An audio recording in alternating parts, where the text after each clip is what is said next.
యేసుక్రీస్తు నామంలో నా ప్రేమపూర్వక వందనాలు తెలియజేస్తూ ఉన్నాను. అందరికీ వందనాలు. మంచిది దేవుని బిడ్డలారా, కొద్దిసేపు దేవుని మాటలు కలిసి నేర్చుకునే ప్రయత్నం చేద్దాం.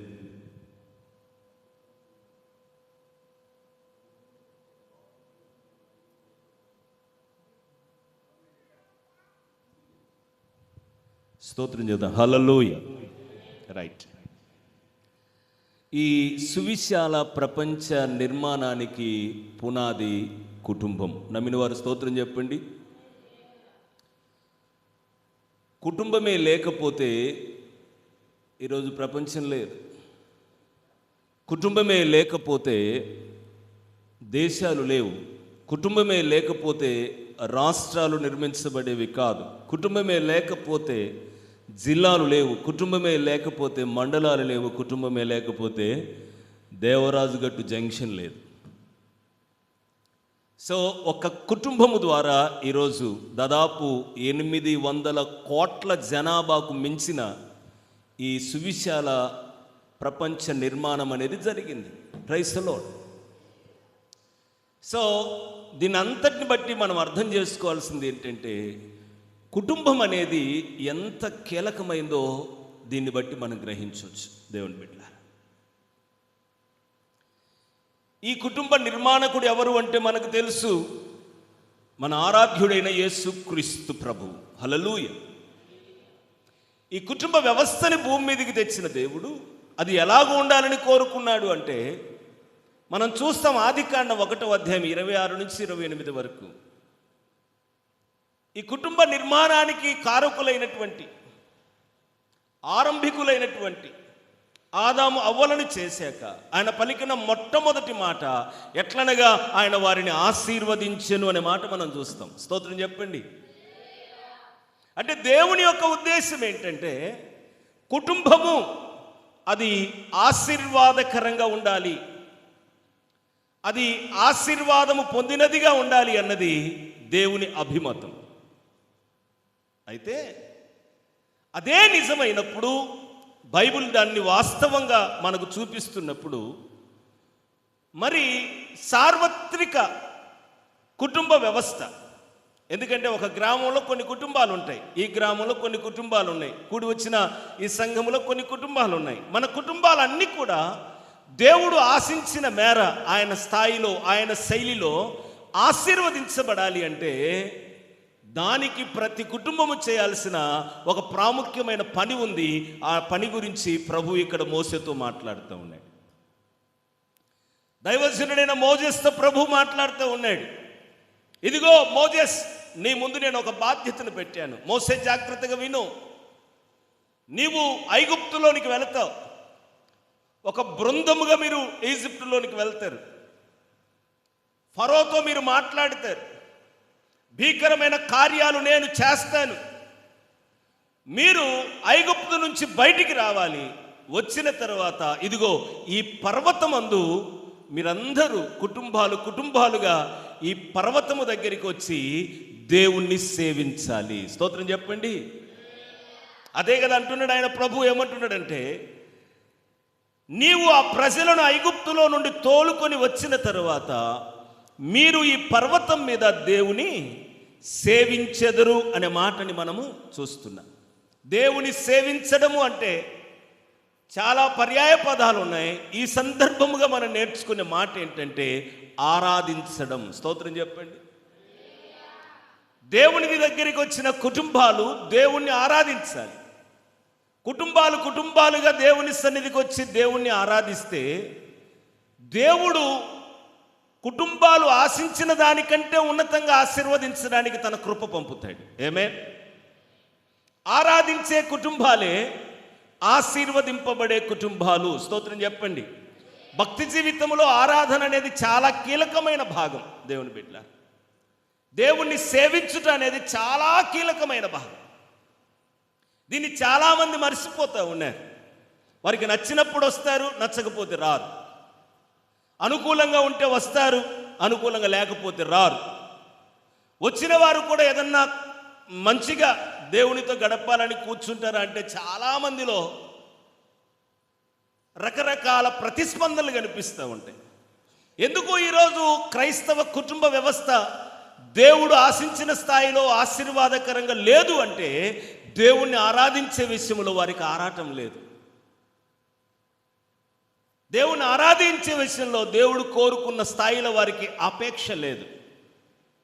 దేవుడు క్లియర్గా చెప్తున్నాడు, ఐగుప్తు నుంచి బయటికి వచ్చాక, పాప బంధకాల నుంచి విడిపించబడ్డ తర్వాత ప్రతి కుటుంబం ఏం చేయాలంటే దేవుణ్ణి ఆరాధించేటువంటి ఒక మంచి పద్ధతిని అనుసరించాలి. Praise the lord. అప్పుడు ప్రభువు వారిని ఆశీర్వదిస్తాడు. అసలు మనం పుట్టిందే దేవుణ్ణి ఆరాధించడానికి అన్న సత్యాన్ని గ్రహిస్తే ఇంకెంత బాగుంటుందో. చూడండి, యెషయా గ్రంథంలో ఆ మాట మనం చూస్తాం కదా. యెషయా గ్రంథం 43వ అధ్యాయం 7వ వచనంలో దేవుని వాక్యం ఈ విధంగా మనకు చెప్తుంది. 43వ అధ్యాయము జాగ్రత్తగా వినండి. 7వ వచనంలో దేవుని బిడ్డలారా, నా మహిమ నిమిత్తం నేను సృజించిన వారిని, నా నామము పెట్టబడిన వారిని అందరినీ తెప్పించుము, నేనే వారిని కలుగు చేసి తిని వారిని పుట్టించిన వాడను నేనే అంటాడు. అక్కడ 23వ వచనం కూడా ఎంత చక్కగా ఉంటుందంటే చూడండి ఒకసారి. 23వ వచనం 21వ వచనం చూద్దాం ఒకసారి. నా నిమిత్తము నేను నిర్మించిన జనులు, స్తోత్రం చెప్పండి. దేవుడు అంటున్నాడు, నా కొరకు చేసుకున్నాను మిమ్మల్ని. అర్థమవుతుందా? నా కొరకు నేను మిమ్మల్ని నిర్మించాను. నా కొరకు చేసుకున్న మీరు చేయాల్సిన పని ఏంటంటే అక్కడ చెప్తున్నాడు, నా నిమిత్తము నేను నిర్మించిన జనులు నా స్తోత్రమును ప్రచురము చేయుదురు, ప్రచురము చేయుదురు. దేవుని బిడ్డలారా జాగ్రత్తగా వినాలి. నీవు నేను పుట్టింది దేవుని కొరకే. నమ్మిన వారు స్తోత్రం చెప్పండి. ఈ భావన మర్చిపోయి యవనస్తులు చెప్పుకుంటా ఉంటారు, ఆ వేడి మీద ఉన్నప్పుడు నేను పుట్టిందే నీ కోసం అని. తర్వాత జరిగిన తంతు ఏంటంటే నేను నీ చేతులు చావడానికి పుట్టేనే అంటాడు. మనము ఎవరెవరి కోసమో పుట్టలే, మనము దేవుని కోసం నిర్మించబడ్డామన్న సత్యాన్ని మనం గ్రహించాలి. దాన్ని గ్రహించిన వారమై దేవుణ్ణి ఆరాధించడానికి మనం ప్రయత్నం చేసినప్పుడు దేవుని బిడ్డలారా మన జీవితాలని, మన కుటుంబాలను దేవుడు ఎంత ఉన్నతంగా దీవిస్తాడు. స్తోత్రం చెప్పండి. అని అంటాడు కదా, మీరు నా మహిమ నిమిత్తం నిర్మించబడ్డవారు. సో నాకు మహిమ కలగాలి అంటే ఒకటే మీరు చేయాలి, మనస్ఫూర్తిగా కుటుంబాలతో వచ్చి నన్ను ఆరాధించాలి. స్తోత్రం చెప్పండి. కీర్తన గ్రంథం 50వ కీర్తన 23వ వాక్యంలో ప్రభు అంటాడు, స్తుతియాగం అర్పించువాడు నన్ను మహిమపరచుచున్నాడు. దేవునికి ఎప్పుడు సంతోషం, దేవునికి ఎప్పుడు ఆనందం, దేవునికి ఎప్పుడు మహిమ కలుగుద్దంటే కుటుంబాలుగా ప్రభు సన్నిధికి వచ్చి ఆయనను మనము స్తుతి చేస్తున్నప్పుడు, ఆయనను మనం ఆరాధిస్తున్నప్పుడు దేవునికి మహిమ కలుగుద్దనే మాటలు మనం ఇక్కడ చూస్తూ ఉన్నాం. ప్రియమైన దేవుని బిడ్డలారా, మనం ఆనాటి ప్రజలను చూస్తూ ఉన్నాం, ఇశ్రాయేలీయులని. ప్రపంచ జాతులన్నిటిలో కూడా దేవుడు తన కొరకు ప్రత్యేకించుకున్న జాతి ఇశ్రాయేలీయులు. స్తోత్రం చెప్పండి. దేవుడు ప్రత్యేకించుకున్నాడు, వారిని తన కొరకు ఏర్పరచుకోవడానికి ఒక ఆయన వారిని ప్రత్యేక కారణం వారు మొదటిగా వాళ్ళ పని ఏంటంటే దేవుణ్ణి ఆరాధించడం, దేవుని ఆజ్ఞలను పాటించడం. మూడవది దేవుని తట్టు అనేకులను నడిపించడం. ఈ మూడు పనులే ఇశ్రాయేలీయుల నుంచి దేవుడు కోరుకున్నవి. మొదటిగా వారు ఆరాధించాలి, ఆరాధించిన తర్వాత దేవుడు వారి కొరకు ఉంచిన ఆజ్ఞలు ఉన్నాయి, వాటిని పాటించాలి. మూడవది ఏం చేయాలంటే సర్వలోకమును దేవుని తట్టు వారు ఏం చేయాలంటే అనేకులను నడిపించే బాధ్యతను వారు చేపట్టాలి. ఈ ఉద్దేశం చేతనే దేవుడు ఇశ్రాయేలు ప్రజలను తన కొరకు ప్రత్యేకపరుచుకున్నాడు. స్తోత్రం చెప్పండి.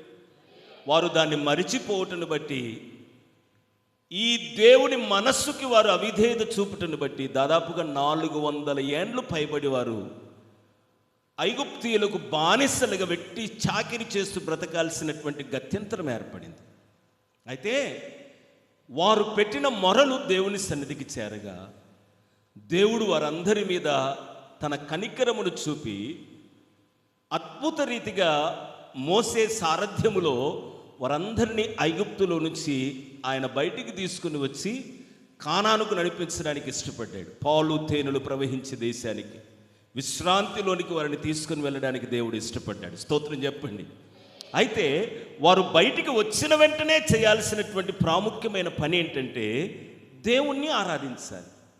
ఆయన చెప్పిన, ఆయన కోరుకున్న పర్వతం మీదకి వెళ్ళి ఐగుప్తులో నుంచి బయటికి వచ్చిన కుటుంబాలన్నీ కూడా దాదాపుగా 30 లక్షలకు పైబడినటువంటి పెద్ద సమూహం అది.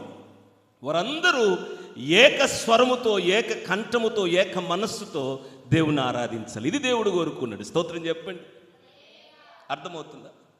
అయితే ఇక్కడ వినాలి, మనం జాగ్రత్తగా నేర్చుకోవాల్సింది ఏంటంటే దేవుడు వారి నుంచి ఆశించినటువంటి ఈ ఆరాధన అనే పరిచర్య జరగకుండా అంటే ఈ చక్రవర్తి అడ్డుగా నిలబడుతున్నాడు. మనము వాక్యాన్ని కొన్నిసార్లు కొన్నింటితో పోలుస్తూ మాట్లాడుతూ ఉంటాం. ఫరో అంటే అతను సాతానుకు సాదృశ్యంగా కనిపిస్తున్నట్టుగా అనిపిస్తుంది మనకి. ఆనాడు నాటి ఐగుప్తు నుంచి బయటికి వచ్చిన ఇశ్రాయేలీయులు దేవుణ్ణి ఆరాధించడానికి ప్రయాణం చేయడానికి పూనుకున్నప్పుడు ఆ విషయాన్ని మోసే ఫరోకు చెప్పినప్పుడు ఫరో ఏం చేస్తున్నాడంటే వారు తమ దేవుణ్ణి ఆరాధించకుండా నిమిత్తమై అతడు కొన్ని అడ్డుబండలు వేస్తూ ఉన్నాడు. ఎందుకు అంటే ఫరోకు అర్థమైంది, వీరందరూ వెళ్ళి దేవుడు కోరుకున్న పర్వతం మీద కుటుంబాలుగా దేవుణ్ణి ఆరాధిస్తే వారి దేవుడు మహాదేవుడు గనుక, చప్పట్లు కొట్టి ప్రభువుకి స్తోత్రం చేయండి. ఇశ్రాయేలీయుల దేవుడు మహాదేవుడు గనుక వారిలో చిన్న పెద్ద తేడా లేకుండా వారి గతిని, మతిని, స్థితిని మార్చివేసి వారిని గొప్పగా ఆశీర్వదిస్తాడు. వారు ఆశీర్వదించబడితే ఇక వారు నాకు తలొగ్గరు, నేను తిరిగి వారిని పెట్టిన రాదు, నేను వారిని మరల తిరిగి నా దగ్గరికి తెచ్చుకోలేను అని అర్థమైనటువంటి ఫరో దేవుణ్ణి ఆరాధించకుండా 3 రకాల అడ్డుబండలని వారి ముందు ఉంచాడు. వీటినే నేను ఏమంటానంటే సాతాను తంత్రములు అంటాను నేను. బైబిల్లో ఉంటుంది కదా, అపవాది తంత్రములు అనే మాట ఉంటుంది. చూడండి ఒకసారి ఎఫ్ఎస్సి పత్రిక, జాగ్రత్త వినండి దేవుని పిల్లలు. ఎఫ్ఎస్సి పత్రిక 6వ అధ్యాయము 11వ వచనాన్ని చూద్దాం. ఎఫ్ఎస్సి పత్రిక 6వ అధ్యాయము. మీరు అపవాది తంత్రములను ఎదిరించుటకు శక్తిమంతులగునట్లు, స్తోత్రం చెప్పండి. దేవుని ఉద్దేశం ఏంటంటే దేవుని పిల్లలు, పరిశుద్ధులు అపవాది తంత్రములను ముందు ఎరగాలి. ఎరిగిన తర్వాత వాటిని ఎదిరించే శక్తిమంతులుగా భక్తి చేయాలి. స్తోత్రం చెప్పండి. వాడి తంత్రములు అంటే చీప్ ట్రిక్స్ అంటారు. అపవాది యొక్క చీప్ ట్రిక్స్, వాడి కుయుక్తిని ఏం చేయాలంటే దేవుని ప్రజలైన మనందరము కూడా గ్రహించాలి. తర్వాత వాటిని ఎదిరించే శక్తి గల వారిగా భక్తి చేయాలి. స్తోత్రం చెప్పండి.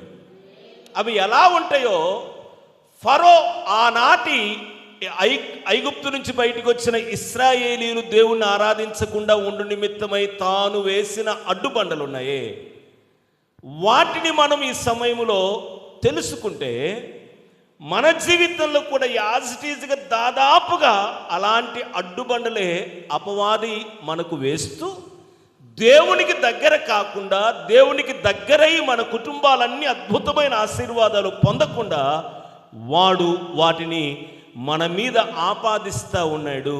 ఇవే అపవాది తంత్రములని మనకు అర్థమైపోతాయి. వాటిని మనం జయించి ముందుకు వెళితే ఇదిగో మన కుటుంబాలన్నీ కూడా, ఈ సంఘములో ఉన్న కుటుంబాలు, సార్వత్రిక దేవుని కుటుంబం అంతా కూడా అద్భుతమైన రీతిలో ఆశీర్వదించబడుద్ది. ప్రైజ్ ది లార్డ్, హల్లెలూయా. చూద్దాం బైబిల్లో నుంచి రండి, 5వ అధ్యాయంలోనికి రండి. ఒకసారి నిర్గమకాండం 5వ అధ్యాయం 1 నుంచి 3 వరకు ఉన్న లేఖన భాగాన్ని చూద్దాం. ఇప్పుడు మోసే గారు టీం అంతా కూడా ఫరో దగ్గరికి వచ్చారు. ఇక్కడ ఏం జరుగుతుందంటే, తర్వాత మోసే అహరోనులు వచ్చి ఫరోను చూచి, ఇశ్రాయేలుల దేవుడైన యెహోవా అరణ్యములో నాకు ఉత్సవము చేయుటకు నా జనమును పోనిమ్మని ఆజ్ఞాపించుచున్నాడనిరి. అప్పుడు ఫరో ఏమంటున్నాడు తెలుసా? ఫరో, నేను అతని మాట విని ఇశ్రాయేలును పోనిచ్చుటకు యెహోవా ఎవడు? నేను యెహోవాను ఎరుగను, ఇశ్రాయేలీయులను పోనీయనను అనెను. రైట్, 3వ వచనాన్ని ఒకసారి మనం చూద్దాం. అప్పుడు వారు, హెబ్రీల దేవుడు మమ్మను ఎదుర్కొనెను, సెలవైన ఎడల మేము అరణ్యములోనికి 3 దినముల ప్రయాణం అంత దూరము పోయి మా దేవుడైన యెహోవాకు బలి అర్పించుదము, లేని ఎడల ఆయన మా మీద తెగులుతోనైనను ఖడ్గముతోనైనను పరుణేమో అనేది. ఇక్కడ విషయం అంతా కూడా మోసే ఫరోతో చెప్తున్నాడు, అయ్యా దేవుడు మాకు ఒక ఆజ్ఞ ఇచ్చాడు. ఏంటంటే 3 దినములంత ప్రయాణం మీరు చేసి అక్కడ పర్వతం ఉంది, అక్కడ మీరు నన్ను ఆరాధించాలి. స్తోత్రం చెప్పండి. నేను చెప్పిన చోట మీరు నన్ను ఆరాధించాలి. అలాగూ మీరు నన్ను ఆరాధించకపోతే ప్రమాదము ఏదో పొంచి ఉంది మా మీద. కాబట్టి నువ్వేం చేయాలంటే మమ్మల్ని పంపించాలి. మా దేవుణ్ణి మేమందరం కూడా ఒక ఉత్సవములాగా, ఒక గంభీరమైనటువంటి ఆరాధన పరిచర్య చేయడానికి మీరు మమ్మల్ని పంపించాల్సిందే. లేకపోతే మాకు ఎంతైనా నష్టం జరుగుద్ది, దేవుని కోపం మా మీద రవులుకుంటుంది. దయచేసి ఈ విషయంలో మీరు వెంటనే యాక్షన్ తీసుకోండి అని ఫరోకి మోసే అహరోనులు తెలియజేస్తారు. ఇది మ్యాటర్. ఇప్పుడు ఫరో ఏం చేస్తున్నాడంటే, వీరిని పంపిస్తే వీరు తమ దేవుడు చెప్పినట్టుగా ఆయనను ఆరాధిస్తే, స్తోత్రం చెప్పండి, ఇక వారు మనల్ని లెక్క కూడా చెయ్యరు. ఎందుకంటే వారి దేవుడు అందరినీ, ప్రతి ఒక్కరిని సకల దీవెనల చేత నింపుతాడు. చప్పట్లు కొట్టి ప్రభువుకి స్తోత్రం చేయండి. మీకు అర్థమవుతుందా? సకల దీవెనలన్నీ ఎందులో నిక్షిప్తమై ఉన్నాయంటే దేవుణ్ణి ఆరాధించుటలో నిక్షిప్తమై ఉన్నాయి. అందుకనే భక్తి జీవితంలో ఆరాధన అనేది చాలా కీలకమైనది. ఇది గ్రహించినటువంటి మోసే తన బృందం అంటుంది, మీరు మమ్మల్ని పంపండి, మా దేవుణ్ణి మేము ఉత్సవములాగా ఆరాధిస్తాం. ఇప్పుడు ఫరో అంటున్నాడు, నో నో నో. తన మంత్రివర్గం అంతటిని కూడా సమావేశపరిచి, చూసారా మోసే అహరోనులు ఎలాంటి ప్లాన్ చేశారో? వారు బయటికి వెళ్ళిపోయి తమ దేవుణ్ణి ఆరాధించాలట. ఆరాధిస్తే వారు ఆశీర్వదించబడతారు కదా, మనతో వారికి ఏం పనిక? వారు వెళ్ళిపోతే మన పరిస్థితి ఏంటి? అసలు మన పార్టీ నిలబడుద్దా? అంతే కదా. వీరందరూ ఒక్కసారిగా 30 లక్షల మంది మనల్ని విడిచి వెళ్ళిపోతే ఇటుకలు చేసేదెవరు? మనకు బానిసలుగా ఉండేదెవరు? మనము పబ్బం గడుపుకునేది ఎలాగూ? No no.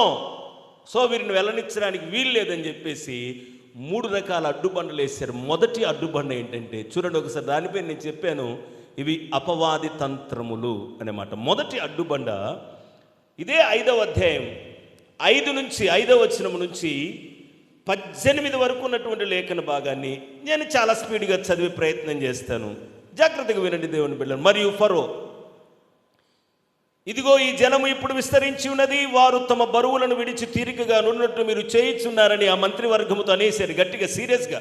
ఆ దినమున ఫరో ప్రజలపైన ఉన్న కార్యనియామకులను వారి నాయకులను ఇట్లా ఆజ్ఞాపించను, ఇటుకలు చేయుటకు మీరు ఇక మీదట ఈ జనులకు గడ్డి ఇయ్యకూడదు, వారు వెళ్ళి తామే గడ్డి కూర్చుకొనవలెను. అయినను వారు ఇదివరకు చేసిన ఇటుకల లెక్కనే వారి మీద మోపవలెను, దానిలో ఏమాత్రమును తక్కువ చేయవద్దు. వారు సోమరులు గనుక మేము వెళ్ళి మా దేవునికి బలి నర్పించుటకు సెలవిమ్మని మొరపెట్టుచున్నారు. ఆ మనుషుల చేత ఎక్కువ పని చేయింపవలెను, దానిలో వారు కష్టపడవలెను. అబద్ధపు మాటలను వారు లక్ష్య పెట్టకూడదనని. కాబట్టి ప్రజలు నియామకులను వారి నాయకులను పోయి ప్రజలను చూచి, నేను మీకు గడ్డి ఇయ్యను, మీరు వెళ్ళి మీకు గడ్డి ఎక్కడ దొరుకునో అక్కడే మీరు సంపాదించుకునుడి, అయితే మీ పనులు నే మాత్రమును తక్కువ చేయబడదని ఫలో సెలవిచ్చి ఉన్నారు. సెలవిచ్చానని జాగ్రత్త, నేను మ్యాటర్ అంతా చెప్తాను. మొదటి అడ్డుపడిన ఏంటంటే, దేవుణ్ణి వారు ఆరాధించడానికి వెళ్ళకుండా, వెళితే వారి గతి మతి స్థితి మారిపోయింది. స్తోత్రం చెప్పండి. వారు దేవుణ్ణి ఆరాధించడానికి వెళ్ళకుండా ఫరో వేసిన మొట్టమొదటి అడ్డుబండ ఏంటంటే అధిక పనుల భారము. ఏంటిది చెప్పండి అందరూ? అధిక పనుల భారమును పెట్టాడు. వీళ్ళు సుఖంగా దేవునితో గడపాలని పెద్ద ప్లాన్ వేశారా? సో ఇప్పుడు ఏం చేస్తారంటే, మహామంత్రి ఇక్కడ రా, వాళ్ళందరి మీద మీరు లీడర్స్ని పెట్టారు, కార్యనిర్వాహకులను పెట్టారు, మేట్లను పెట్టారు, వాళ్ళకు చెప్పు, వాళ్ళ మీద పని భారాన్ని పెంచండి. ఇంతకుముందు మనము వారికి గడ్డి ఇచ్చేవాళ్ళం ఇటుకలు కాల్చడానికి, ఇప్పుడు గడ్డి ఇవ్వకూడదు, వారే గడ్డి కోసుకొచ్చుకోవాలి. అయితే గడ్డి కోసుకొని వచ్చి మనము గడ్డి ఇచ్చినప్పుడు వారు ఎన్ని ఇటుకలు కాల్చారో అన్నే ఇటుకలు కాల్చాలి. మీకు అర్థమవుతుందా? ఒక్క ఇటుక కూడా తక్కువ అవడానికి వీల్లేదు. గడ్డి ఇస్తున్నప్పుడు ఎన్ని కాల్చారో ఇప్పుడు వాళ్ళే గడ్డి కోసుకొని వచ్చి అన్ని కాల్చాలి. వీళ్ళకి పిచ్చి పిచ్చి అయిపోయింది. వాళ్ళు దేవుని దగ్గరికి వెళ్తారంట, ఆయన ఆరాధిస్తారట, ఒక ఉత్సవంలాగా ఆయన సేవిస్తారట. వీళ్ళు తప్పించుకోవడానికి పెద్ద డ్రామా చేస్తూ ఉన్నారు. నువ్వేం చేస్తావంటే, తమ దేవుని దగ్గరికి వెళ్లకుండా మహామంత్రి అందరినీ కూడా నువ్వు పురికొల్పి, వాళ్ళ మీద ఉన్న నాయకులందరినీ కూడా పురికొల్పి, తేడా వస్తే వాళ్ళ ఉద్యోగాలు ఊస్టైపోతాయని చెప్పి, వారి మీదకి శిక్ష కూడా వస్తుందని చెప్పి, ఆ ఇశ్రాయేలీయుల మీద తమ దేవుణ్ణి వారు ఆరాధించకుండా అధిక పనుల భారాన్ని పెట్టేయండి. అర్థమవుతుందా? నాటి ప్రజలే కాదు, నేటి ప్రజలు కూడా, నాడే కాదు నేటి ప్రజలకు కూడా దేవుణ్ణి స్వేచ్ఛగా వచ్చి ఆరాధించకపోవడానికి కారణం ఈ సాతాను యొక్క తంత్రమేగా, అధిక పనుల భారం అనే తంత్రం. ఈరోజు పని లేనప్పుడు, వ్యాపారం లేనప్పుడు, ఉద్యోగం లేనప్పుడు పాస్టర్ గారి దగ్గరికి వచ్చి ఏం మాట్లాడతారు వాళ్ళు? అయ్యా, కుటుంబం సరిగా రన్ అవ్వట్లేదు, పనులు లేవు, మాకు పనులు చేతి నిండా దేవుడు ఇవ్వాలని ప్రార్థన చేయండి, మేము నమ్మకంగా దేవుణ్ణి ఆరాధిస్తాం. పాస్టమ్ గారు చిన్న వ్యాపారాన్ని ప్రారంభించాం, దాంట్లో లాభం వస్తే మేము కాస్త స్థిరపడతాం, దేవుడు మాకు మేలు చేసి తప్పకుండా ఆయన్ని ఆరాధిస్తాం. అయ్యా, పిల్లలు బాగా చదివారు, ఉద్యోగాలు రావట్లేదు, మీరు గట్టిగా ప్రార్థన చేయండి, ఉద్యోగాలు వస్తే నమ్మకంగా దేవుణ్ణి ఆరాధిస్తాం. ఇవే కదా మాట్లాడేది విశ్వాసం. ఉద్యోగాలు వచ్చాక, వ్యాపారాలు కాస్త అభివృద్ధి చెందాక, చేతి నిండా పనులు వచ్చి కాస్త బీరువో నిండాక, అవేవి లేనప్పుడు పాస్టమ్ గారితో దేవుని సన్నిధికి వచ్చిన మాటలు ఈరోజు ఖచ్చితంగా ఉంటున్నాయా? విశ్వాసంలో వస్తున్నారా దేవుణ్ణి ఆరాధించడానికి? ఏమండి, ఎంతమందిని చూశాను నా సేవ పరిచర్య అనుభవంలో, ఏమీ లేనప్పుడు దేవుని సన్నిధికి వచ్చి మాతో పలికే మాటలు వేరు, అన్నీ దేవుడిచ్చిన తర్వాత దేవుణ్ణి ఆరాధించుటలో వారు కలిగిన చేదైన వైఖరి వేరు. రారండి, బిజీ బిజీ బిజీ అంటారు. నువ్వు దేవుణ్ణి ఆరాధించడానికి రాకుండా బిజీ బిజీ బిజీ అంటే జీవితం అంతా గజిబిజి అయిపోయింది. ఆయన నిన్ను చేసుకున్నదే, నిన్ను నిర్మించిందే, నీకంటూ ఒక స్థాయిని ప్రభువు ఇచ్చిందే తనను మహిమపరచడానికైతే, నీకు ఒక మంచి కుటుంబాన్ని ఇచ్చింది ఆయన ఆరాధించడానికైతే, తమ్ముడు చెల్లెమ్మ అయ్యా, ఇప్పుడు ఆరాధించడానికి ఏంటి? పనులున్నాన్నయ్య, ఈరోజు డ్యూటీ వేశారన్నయ్య, ఈరోజు పొలానికి వెళ్ళకపోతే మళ్ళీ రేపు మా పొలానికి వాళ్ళు రారేమో అన్నయ్య, పాస్టర్ గారిని మీకు తెలియందేముంది, ఎన్ని సాకులు మాట్లాడతాం. ఇది నీ తప్పు కాదు, నీవు దేవుణ్ణి ఆరాధించడానికి ఉత్సాహంగా వస్తే నిన్ను మరింతగా దేవుడు ఆశీర్వదిస్తాడు, నీ కుటుంబాన్ని హెచ్చిస్తాడు అని ఎరిగిన సాతాను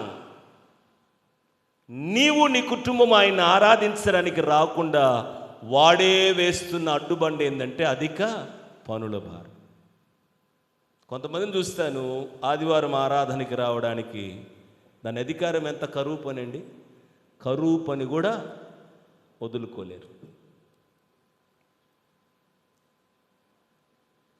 కొంతమందిని చూస్తూ ఉంటాను ఆదివారము ఆరాధనకు వెళ్ళాలి కుటుంబంతో తెలిసి కూడా పొదుపు మీటింగ్లకు వెళ్తారు. ఆరాధన భక్తిలో చాలా కీలకమైన అనుభవం అని తెలిసి కూడా పాస్టర్ గారు వచ్చింటారు, పాస్టమ్ వచ్చింటుంది, సంఘ పెద్దలు కూడుకొని ఉంటారు, కుటుంబాలు మాత్రం బిజీ బిజీ బిజీ అయిపోతూ ఉంటాయి. నేను చెప్తున్నాను అది మీ పొరపాటు కాదు, అది అపవాది తంత్రమని మీరు గ్రహించకపోవడమే పొరపాటు. ప్రభు వాక్యం సెలవిస్తుంది, మీరు సాతాను తంత్రములను ఎరిగిన వారై వారిని ఎదిరించుటకు శక్తి గలవారు కావాలి. నీకు అర్థం కాకపోతే ఎలాగా? ఒక ఆమె ఇలానే పాస్టర్ గారి దగ్గరికి వచ్చిందట, అయ్యా ఒంటరి దాన్ని, అయ్యా ఒంటరి మహిళని, ఎంతకాలమని మీ ఇంట తింటూ చిన్న పరిచర్య చేస్తూ ఉంటాను, ఎందుకంటే పాస్టర్ గారి ఇంట్లోనే ఉండి పరిచర్య చేస్తూ ఉంది, సంఘంలో బాగా ప్రార్థనలు చేస్తూ ఉంది, సంఘములో ఇదంతా కూడా పట్టాలు వేయడము, తడిబట్ట పెట్టడము అక్కగారే మొత్తం చేసేదట. ఇప్పుడు ఏమన్నదంటే, అయ్యా మీ మీదనే సంపూర్ణంగా ఆధారపడితే మీకు భారం అవుతానేమో, సో నాకంటూ ఒక పని కావాలి పాస్టమ్ గారు, అయ్యగారికి చెప్పి ఇద్దరు కలిసి ప్రార్థన చేయండి అమ్మ అంటే, సరే అక్క మరి దేనికోసం ప్రార్థన చేయాలో చెప్పు, నువ్వు తేలిగ్గా ఏదైనా పని చేసుకొని కాస్త కష్టపడి కూడబెట్టుకొని నమ్మకంగా దేవుణ్ణి ఆరాధించడానికి నీకు ఏ పని అయితే ఈజీగా ఉంటుంది చెప్పు, దాని కొరకు ప్రార్థన చేస్తామంటే, ఏం లేదయ్యా ఒక బర్రె, ఏంటిదమ్మా, ఒక గేదె దేవుడు నాకు ఇచ్చేటట్టుగా మీరు ప్రార్థన చేయండి, ఆ గేదె ద్వారా వచ్చే పాలు అమ్ముకుంటూ దాని ద్వారా వచ్చేది ఒక్కదాన్నే కదండి, తింటూ నేను నమ్మకంగా పరిచర్య చేస్తాను, పరిచర్యలో ఉంటానంటే సరే అని పాస్టర్ గారు ప్రార్థన చేసి దేవుడు దాని ఇప్పుడు హైబ్రిడ్ గేదెలు వస్తాయి కదా, అలాంటి గేదె లోన్లో తీసుకోవడానికి దేవుడు కృప చూపాడు. ఇప్పుడు ఆ గేదె వచ్చిన తర్వాత ఆ గేదె ఒకటి కాస్త ఏమైందంటే 10 గేదెలు అయింది. కొంతకాలానికి ఏమైనాయి, ఒక గేదె 10 గేదెలైంది. ఇప్పుడు అమ్మగారు కనపట్టంలే చర్చిలో, నమ్మకంగా ఉంటానని చెప్పింది కదా, అక్క కనపట్టంలే.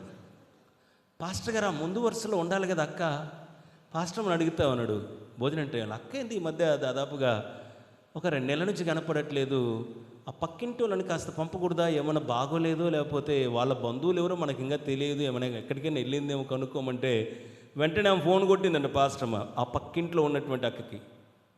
ఆమె ఎత్తింది, అమ్మగారు ఏంటి ఈ సమయంలో ఫోన్ చేశారంటే, మీ ఇంటి పక్కనే పలానా అక్క ఉంది కదా, అవునవును, ఆమె ఒక 2 నెలల నుంచి రావట్లేదు, ఏదన్నా ఊరు, లేదమ్మా ఉందమ్మా, మరి ఉంటే 2 నెలల నుంచి రావట్లేదంటే ఒకసారి పోయి కనుక్కో ఏంటి ప్రాబ్లం అంటే, సరే అని చెప్పేసి వెళ్ళి కనుక్కున్నదట. ఏంటక్క వందనాలంటే, వందనా సిస్టర్ రండి, బాగున్నారా, పాస్టమ్మ బాగుందా, పాస్టర్ గారు బాగున్నారా, పిల్లలు బాగున్నారా, సంఘం బాగుందట, అంత బాగున్నాయిగా, నువ్వు రావట్లేదు 2 నెలల నుంచి, అమ్మగారు అడగమన్నారంటే, ఒక్కసారి ఇట్లా చూడమ్మా, ఇల్లంతా చూడిట్రా అని చెప్పేసి ఆ పాక దగ్గరికి వెళ్ళి చూపించేంత 10 గేదెలు లెయ్యాలా, 10 గేదెల పేడ తీయాలా, వాటికి మళ్ళీ మేత వేయాలా, మేత తిన్న వెంటనే వాటి పాలు పితకాలా, అవి కేంద్రానికి పోయాలా, ఇవన్నీ చేసేసరికి ఆరాధన కూడా అయిపోతుంది, పాటలు ఆరాధన అంతా అయిపోతుంది. అప్పుడు వచ్చి నేను స్నానం చేసి వచ్చేసరికి కానుకలు పాట అవుతుంది. చాలాసార్లు ట్రై చేశానక్క, రావాలని ఉంది నాకు, కానీ ఏంటి ఆ 10 గేదెలు చూడట్టు, నువ్వే చూడు, నువ్వైనా అంతే కదా, రావాలని ఆశ ఉంది సిస్టర్, నాకు ఇంతకుముందు నాకు పరిచయం చేయాలని, ప్రార్థన చేయాలని, పాటలు పాడాలని, అన్నీ చేయాలని ఆశగా ఉంది, కానీ ఆ 10 గేదెలు అడ్డుగా ఉన్నాయి. అందుకని రాలేకపోతున్నాను. వస్తానులే అని చెప్పి పాస్టమ్మకి విషయం చెప్పు. ఏంటంటే 10 గేదెలు, వాటి పరిస్థితి ఇవన్నీ నాకు కాస్త బిజీ అయిపోయింది.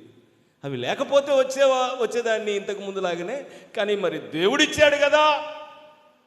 ఆమె వెళ్ళి ఫోన్లో మ్యాటర్ అంతా చెప్పింది పాస్టమ్మకి. పాస్టమ్మ వెళ్ళి పాస్టర్ గారికి చెప్పింది. పాస్టర్ గారు ఏం చేశారంటే ప్రార్థనలో జ్ఞాపకం చేసుకు, ప్రభువా మరి అక్కేమో రావాలని చాలా ఆశగా ఉందంట, ఇంతకు మునుపులాగా సేవ చేయాలని పరితపిస్తుందట. కానీ 10 గేదెలతో బిజీ అయిపోయిందట. 10 గేదెలు వాటిని పట్టించుకొని చేసుకొని చర్చికి వద్దామనేసరికి కుదరట్లేదట. అవి లేనప్పుడైతే బాగా వచ్చాను, ఇప్పుడు వచ్చిన తర్వాత అర్థం కావట్లేదు. మరి తప్పదు కదా, దేవుడు ఇచ్చాడు, అందువల్ల రాలేకపోతున్నాను అని చెప్పింది. దేవుడా నువ్వు ఇచ్చావు కదా, మరి ఆమె నిన్ను ఆరాధించాలి, మరి ఏదో ఒకటి చెయ్యి, యేసునామములో ఆమెన్ అన్నాడట. 3 రోజులకు పరిగెత్తుకుంటూ వచ్చింది, గస పెట్టుకుంటూ వచ్చింది. పాస్టమ్మ గారు, పాస్టమ్మ గారు, పాస్టమ్మ గారు అంటే ఆమె బియ్యం రాళ్ళు ఏరుకుంటుందట బయట.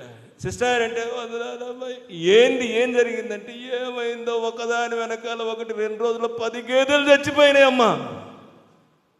ఏమైంది? 10 కేజీలు ఏమైనాయి? అప్పుడే పాస్టర్ గారు బయటకు వచ్చారట లోపల. అయ్యా అయ్యా నీ వందనాలు అయ్యా. ఏందమ్మా ఏడుస్తున్నావు, ఏం జరిగిందంటే 10 గేదెలు పోయినాయి అయ్యా, 10 గేదెలు చచ్చిపోయినాయి అయ్యా. అప్పుడు గుర్తొచ్చింది నాకు, పర్లేదులేమ్మా దేవుని దగ్గరికి రా, ఇచ్చింది ఆయనే కదా, అవసరమైతే 20 ఇస్తలే, దేవుని దగ్గరికి రా అంటే మ్యాటర్ తర్వాత ఆమెకు అర్థమైంది. నిదానంగా అర్థమై పాస్టర్మతో చెప్పింది, పొరపాటు అయిందమ్మా, నాకేమొద్దు, దేవుడు ఇస్తే తీసుకుంటాను, నాకు దేవుడే కావాలి, ఆయన ఆరాధించడమే కావాలి. చప్పట్లు కొట్టి ప్రభువుకి స్తోత్రం. లేనప్పుడు ఒక రకంగా మన ఆరాధన, దేవుని ద్వారా అన్నీ పొందుకున్న తర్వాత ఇంకొక రకంగా ఆరాధన ఉంటే, ఇచ్చిన దేవుడు తీసుకుంటాడని నేను భయపెట్టట్లేదు, చెప్పట్లేదు, కానీ భక్తిలో ఆరాధన చాలా కీలకమైంది. ఇంతకు మించి దేవుని ఉద్దేశాలు మన కుటుంబం విషయంలో చాలా గొప్పగా ఉన్నాయి. వాటన్నిటిని కోల్పోతే ఎలాగా? ఈ అధిక పనుల భారం పెట్టుకొని, నీకు అర్థమవుతుందా? 6 రోజులు ఉన్నాయి కదా పనులు చేసుకోవడానికి. ఆదివారమేనా నీకు పనులన్నీ? నీకు ఆదివారం పెట్టి కొంతమంది చూస్తుంటాను, ఆదివారమే బండెడు బట్టలు పెట్టుకుంటారు, ఉతుకుతూ ఉంటారు. పొరపాటున చర్చికి రెడీ అయిన అయ్యగారు భర్త, ఏందమ్మా ఏంది ఆదివారమే దొరికిన నీకు బట్టలు ఉతకడానికంటే, ఏమన్నా ఉంది వాడిని ఉతకరు, వాడిని కూడా ఉతికేస్తారు వాటితో కలిపి. ఎప్పుడు లేని పనులన్నీ కూడా ఆదివారమే వస్తాయా నీకు? దేవుడేమో నిన్ను ఆయన ఆరాధించడానికి పుట్టించి నీకు ఒక కుటుంబాన్ని ఇచ్చి నీ పరిస్థితులన్నిటిని కూడా అనుకూలంగా మార్చి, కుమారుడా కుటుంబంతో కలిసి నా దగ్గరికి రమ్మంటే నువ్వేమో బిజీ బిజీ బిజీ. మరి గజిబిజీ అయిన తర్వాత మళ్ళీ కుయ్యో మొర్రో అంటే ఎలాగా? రెండవ అడ్డుబండ చెప్తాను చూడండి ఒకసారి. రెండవదిగా మోసే మరలా వస్తారు, మరలా వచ్చి ఫరోతో అడుగుతారు, కాదు మీరు మమ్మల్ని ఎందుకు ఇలాగన పోనీకులు ఉన్నారు, ఖచ్చితంగా మేము వెళ్ళాల్సిందే, మా ప్రభువుని ఆరాధించాల్సిందే అంటే ఫరో చేసిన రెండవ పని చూడండి, రెండవ అడ్డుబండ. ఇది కూడా సాతాను యొక్క తంత్రం అని నువ్వు మనం గ్రహించకపోతే చాలా నష్టపోతాం. 10వ అధ్యాయం 8 నుంచి 11 వరకు. నిర్గమకాండం 10వ అధ్యాయం 8 నుంచి 11 వరకు. మోసే అహరోనులు ఫరో యొద్దకు మరలా రప్పింపబడగా అతడు, మీరు వెళ్ళి మీ దేవుడైన యెహోవాను సేవించుడి, అందుకు ఎవరెవరు వెళ్ళుదురని వారిని అడిగాను. అందుకు మోసే, మేము యెహోవాకు పండుగ ఆచరింపవలను గనుక మా కుమారులను చూడండి, మా కుమార్తెలను, మా మందలను, మా పశువులను వెంట పెట్టుకొని మా పిన్న పెద్దలతో కూడా వెళ్ళుదుమనెను. అందుకు అతడు, యెహోవా మీకు తోడై ఉండునా, నేను మిమ్మును మీ పిల్లలను పోనిచ్చేదనా? ఇదిగో మీరు దురాలోచన గలవారు, పురుషులైన మీరు మాత్రము వెళ్ళి యెహోవాను సేవించుడి, మీరు కోరునది అదే కదా అని వారితో అనగా ఫరో సముఖము నుండి వారు వెళ్ళగొట్టబడి. రెండవ అడ్డుబండ ఏంటంటే ఆంక్షలు విధిస్తూ ఉన్నాడు. మొదటిది అధిక పనుల భారం అయితే, రెండో అడ్డుబండ ఏంటి? ఫరో వేస్తుంది, ఆంక్షలు విధిస్తున్నాడు. ఏమంటున్నాడంటే పురుషులు మాత్రమే వెళ్ళండి, మిగిలిన స్త్రీలు పిల్లలందరూ ఇక్కడే ఉండాలి. ఏమంటున్నాడు? ఇంట్లో ఒక్కళ్ళు వెళ్ళండి చాలు అంటా ఉన్నాడు. నాడు ఇశ్రాయేలీల యొక్క పరిస్థితి నేడు కూడా అలానే ఉంది కదా. నేటి క్రైస్తవుల యొక్క పరిస్థితులు కూడా అలానే ఉన్నాయి కదా. నేడేమన్నా క్రైస్తవులు తక్కువ తిన్నారా? అందరు వస్తారా? చర్చికి అందరు వస్తున్నారు. మరి అందరు వస్తే ఇదంతా నిండిపోయింది స్త్రీలతోటి. మరి అయ్యగారులు ఎక్కడున్నారు? మీరే చెప్పండి. అయ్యగారు లేరు, పిల్లలు కొద్దిమంది కనపడుతూ ఉన్నారు. మిగిలిన పిల్లలేరి కుమార్తెలు కొద్దిమంది కనపడుతున్నారు, కుమారులు కొద్దిమంది కనపడుతున్నారు. మీకు అర్థమవుతుందా? నేను మీ మీద తప్పు మోపట్లే, ఇది సాతాను తంత్రమని మీరు గ్రహించట్లే. ఇది సాతాను తంత్రం. ఫరో అంటున్నాడు, ఏయ్ అందరు నేను పోనివ్వను, పురుషులు మాత్రం వెళ్ళండి అంటున్నాడు. ఇంటికి ఒకరు మాత్రం వెళ్తే చాలు అంటాడు. దానికి మోసే అంగీకరించలే. టీం మొత్తం వెనక్కి వెళ్ళిపోయారు. ఒక్కరా వచ్చేది? మీరు చెప్పండి. దేవుడు ఒక్కరినైనా తయారు చేసింది కాదు కదా. కుటుంబం అంతటి నిర్మాణకుడు ఆయనే కదా. ఈ కుటుంబం అంతటిని కూడా ఎందుకు చేసుకున్నాడు? వారు తనను మహిమపరచాలి, నేను వారిని ఘనపరచాలి. స్తోత్రం చెప్పండి. ఈరోజు అది జరుగుతుందా క్రైస్తవ కుటుంబాల్లో? అన్ని సంఘాల్లో ఇదే గోల. స్త్రీలే మెజారిటీగా కనిపిస్తారు, పురుషులు మైనారిటీగా కనిపిస్తారు, తక్కువగా కనిపిస్తారు. కొన్నిసార్లు ఇలా కనిపిస్తూ ఉంటుంది. ప్రభు సంఘాన్ని బతికించేది స్త్రీలే, ప్రభుత్వాలు నిలబెట్టేది కూడా స్త్రీలే అనిపిస్తూ ఉంటుంది. అందుకని ఈరోజు స్త్రీల యొక్క రిజర్వేషన్లు ఎక్కువైపోయాయి. ఏమండి దావీదు గారు, వాళ్ళకి ఇవ్వబడ్డ రిజర్వేషన్లు మాకున్నాయా? చూసారు ఎంత దుర్మార్గం. కాకపోతే మీకు ఫ్రీ బస్సు, కానీ సంపాదించేది ఎవరు? మాకుందా ఫ్రీ బస్సు? పొదుపులన్నీ మీకే, మాకేముందా? మమ్మల్ని అదుపు చేస్తున్నారు, మీకు పొదుపులు ఇస్తున్నారు. మీరు అర్థం చేసుకోండి, సంఘానికి ఒక్కరే వస్తున్నారు ఈరోజు. భార్య వస్తే భర్త రాడు, భర్త వస్తే భార్య రాదు, వాళ్ళిద్దరూ వస్తే పిల్లలు రారు. ఏంటి ప్రాబ్లం అంటే, అపవాది ఆ దిశగా క్రైస్తవ్యాన్ని అణిచివేస్తూ ఉన్నాడు. వాడి తంత్రాలని క్రైస్తవులు గుర్తించలేకపోతున్నారు, సంఘము గుర్తించలేకపోతుంది, క్రైస్తవ కుటుంబాలు అందుకనే పౌలు గారు అంటారు, మీరు అపవాది తంత్రములను ఎదురించువారై ఉండునట్లు మీరు శక్తిని పొందుకోవాలి. స్తోత్రం చెప్పండి.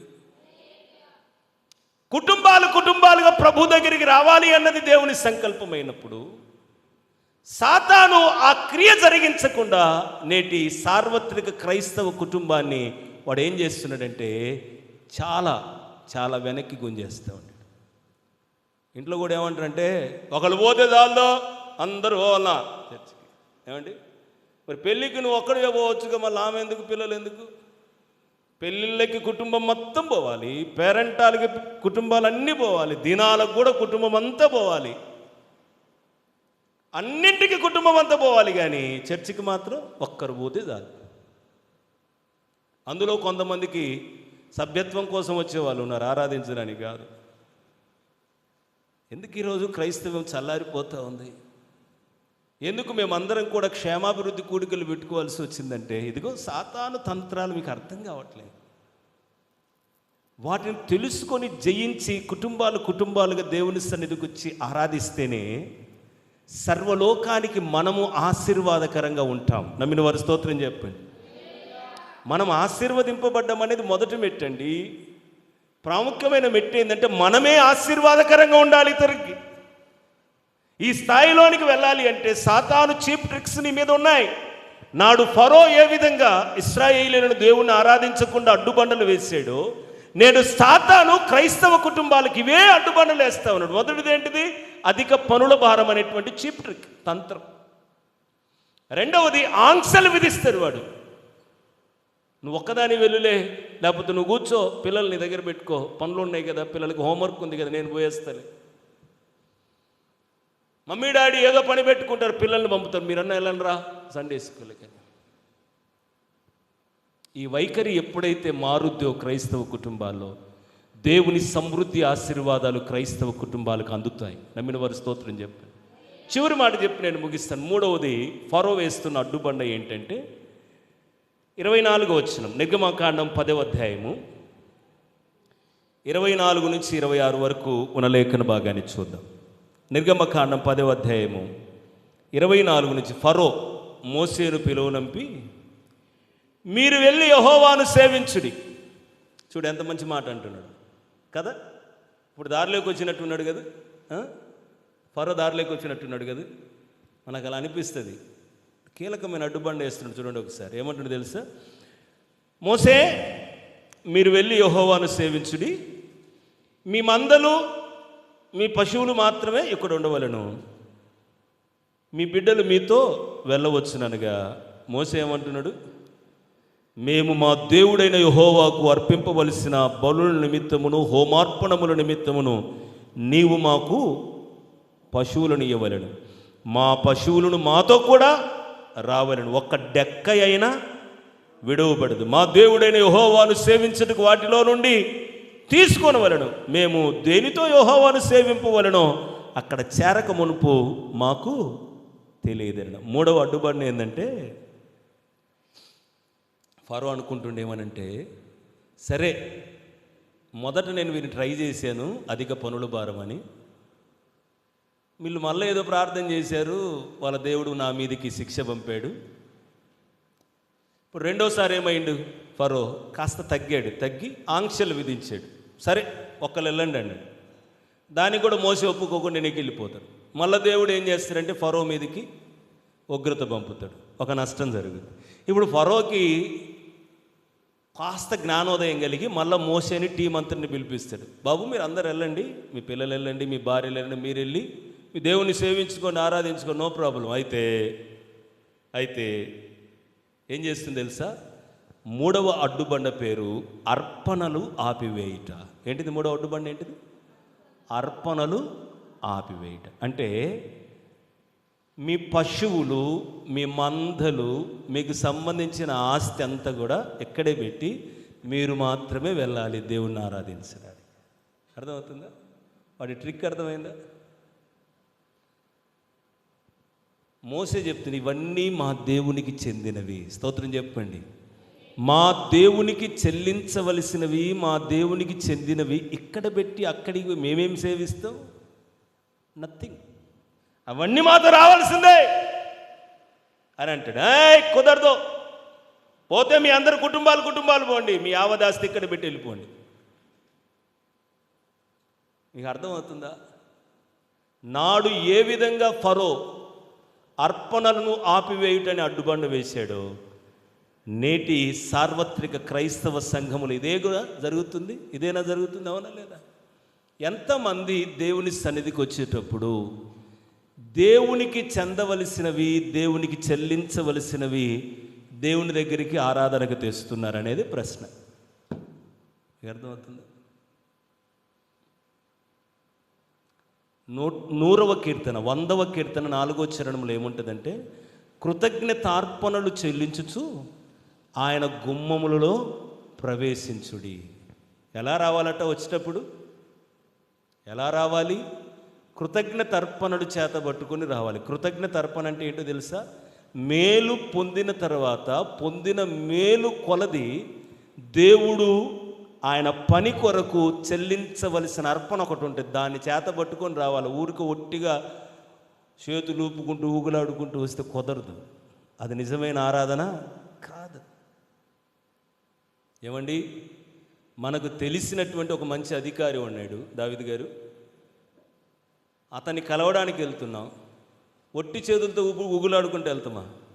ఒక అధికారిని కలవడానికి వెళ్ళినప్పుడు మణికుమార్ గారు, ఒట్టి చేతులతో వెళ్తాం మనం? పర్సనల్గా వ్యక్తిగతంగా ఆ ఇంటిలో ఆయనని కలవడానికి ఒక అవకాశం దొరికింది. ఎలా వెళ్తాం? అధికారిని చూడడానికి, ఆయనతో మాట్లాడడానికి, ఆయనతో గడపడానికి ఎలా వెళ్తాం? ఆయన హోదాకు తగినట్టుగా, మన స్థాయికి తగినట్లుగా మంచి పండ్లు, అర్థమవుతుందా, చాలా ఖరీదైన స్వీట్స్, ఇవన్నీ తీసుకొని వెళ్తాం కదా ఆయన దగ్గరికి.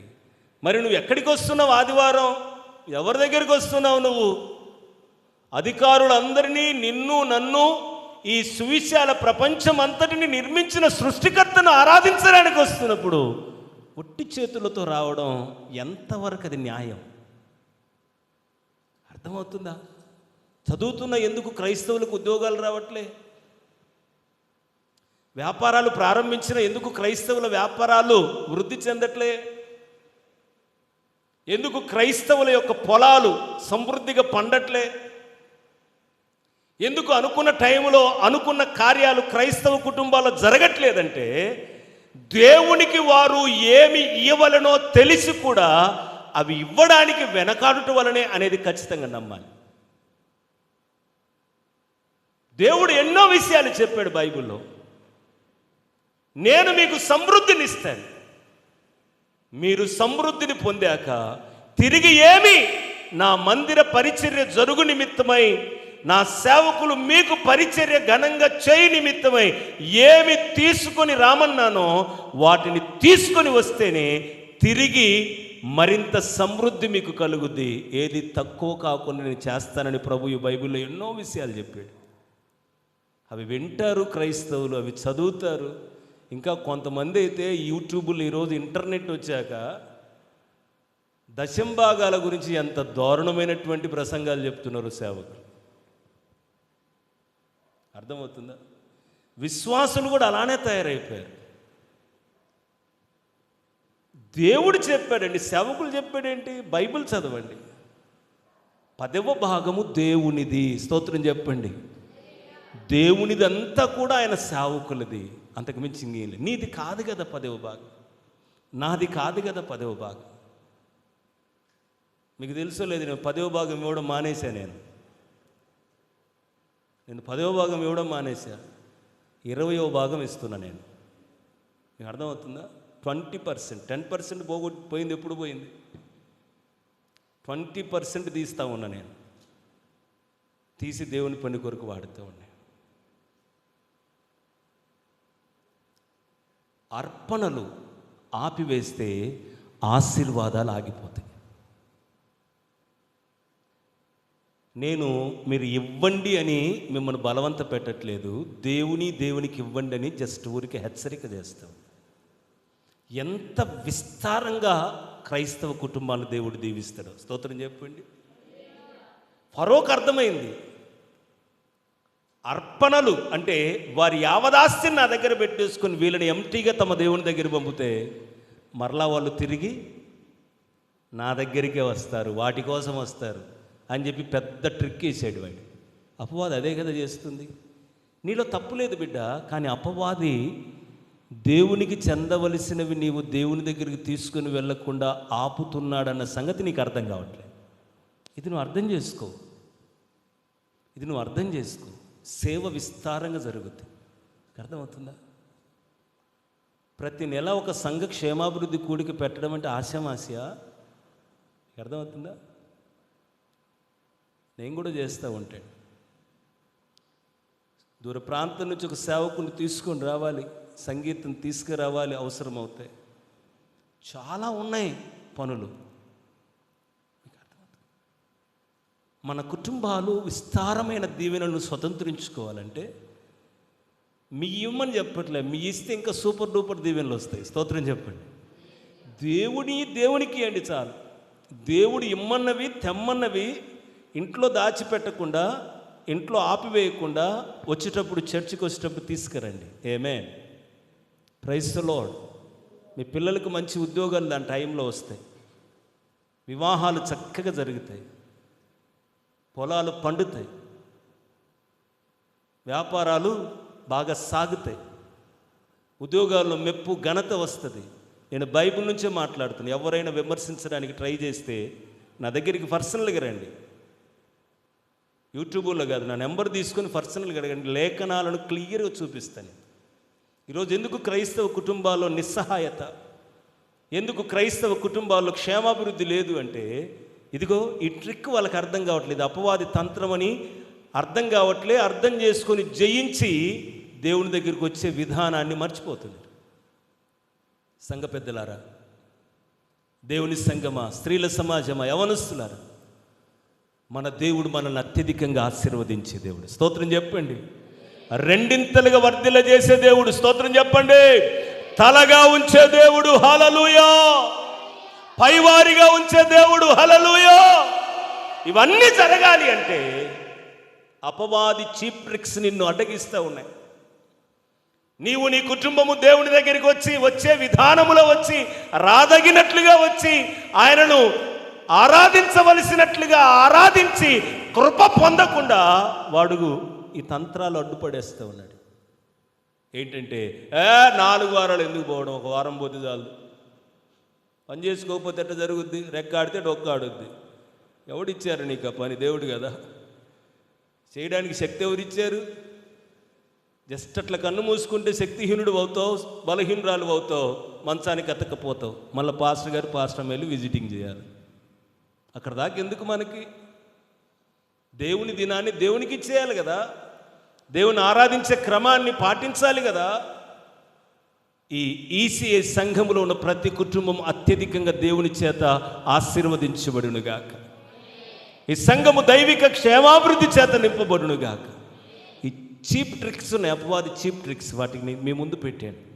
ఆనాడు ఫరో రూపంలో ఇశ్రాయేలీలు దేవుణ్ణి ఆరాధించడానికి అడ్డుబండలుగా వాడు వేసిన 3 ఈనాటి సార్వత్రిక క్రైస్తవ కుటుంబాన్ని దేవుణ్ణి క్రమబద్ధంగా వాక్యానుసారంగా ఆరాధించకుండా అపవాది వేస్తున్న తంత్రాలు ఈ 3. అధిక పనుల భారం. ఆదివారం ఏ పని పెట్టుకోకూడదు.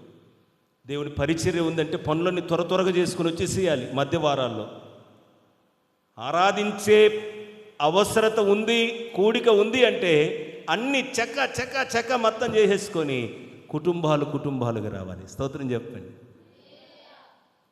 అయ్యగారులను తీసుకురావాలి, పిల్లల్ని తీసుకురావాలి, కుటుంబంగా వచ్చి కనపడాలి.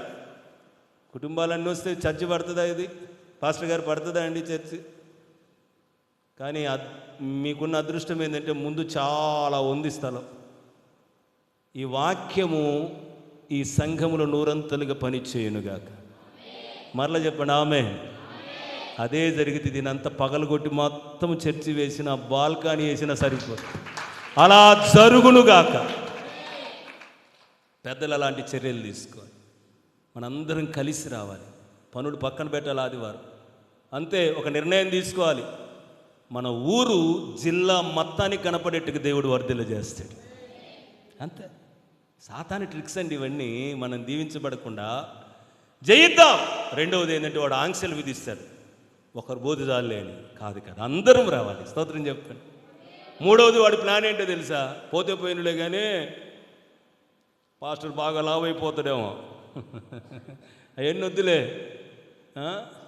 మా ఊర్లో ఒక ఆయన ఉండేవాడు, బాప్టిస్ట్ చర్చి నాది, బేస్తర్పేటలో. బయట కొట్టు ఉండేది. ఆ కొట్టు దగ్గరికి వచ్చి 10 రూపాయల నోటు మార్చి భార్యకు ₹1 ఇస్తాడు, పిల్లకి ₹10 ఇచ్చేటోడు, పిల్లోడికి ₹10 ఇచ్చేటోడు. మనవల్లో వాళ్ళందరికీ తలా ఒక పావాల సర్ది పెట్టి ఏంటి తెలిసిన ఈ 10 రూపాయలు అందరూ పోయి కానుక పెట్టిలో టంగ్ గల్ అని వేయాలన్నమాట.